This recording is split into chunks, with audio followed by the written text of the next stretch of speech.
Hi hello everyone, thanks for supporting me. నా first వీడియోలో నేను వెటర్నేరియన్ అని చెప్పా కదా. మీలో ఎంతమంది యానిమల్ లవర్స్ ఉన్నారో కామెంట్ చేయండి. మీలో ఎంతమంది మీరు పెంచుకునే పెట్స్కి వ్యాక్సినేషన్ అండ్ డీవార్మింగ్ చేయించారు? And most of the diseases ఇవి చేయించకపోవడం వల్లే వస్తాయని మీకు తెలుసా?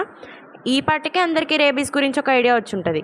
అండ్ ఈ వీడియోలో రేబీస్ రావడం వల్ల ఎలాంటి లక్షణాలు చూస్తాం, అసలు రేబీస్ ఎలా వస్తుంది, అండ్ వ్యాక్సినేషన్ అనేది ఎప్పుడు చేయించుకోవాలి, ఎన్ని డోసెస్ వేయించుకోవాలి అనేది చెప్తాం. ఈ రేబీస్ వ్యాధి అనేది డాగ్ బైట్ ద్వారా వస్తుంది. రేబీస్ వచ్చిన కుక్కల్లో మనం 2 ఫామ్స్ చూస్తాం, furious form and dumb form.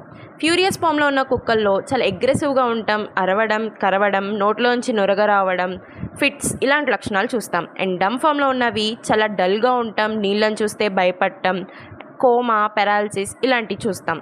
And ఈ వ్యాధిని నివారించడానికి మనం యాంటీ రేబీస్ వ్యాక్సిన్ అనేది వేయించుకోవాలి.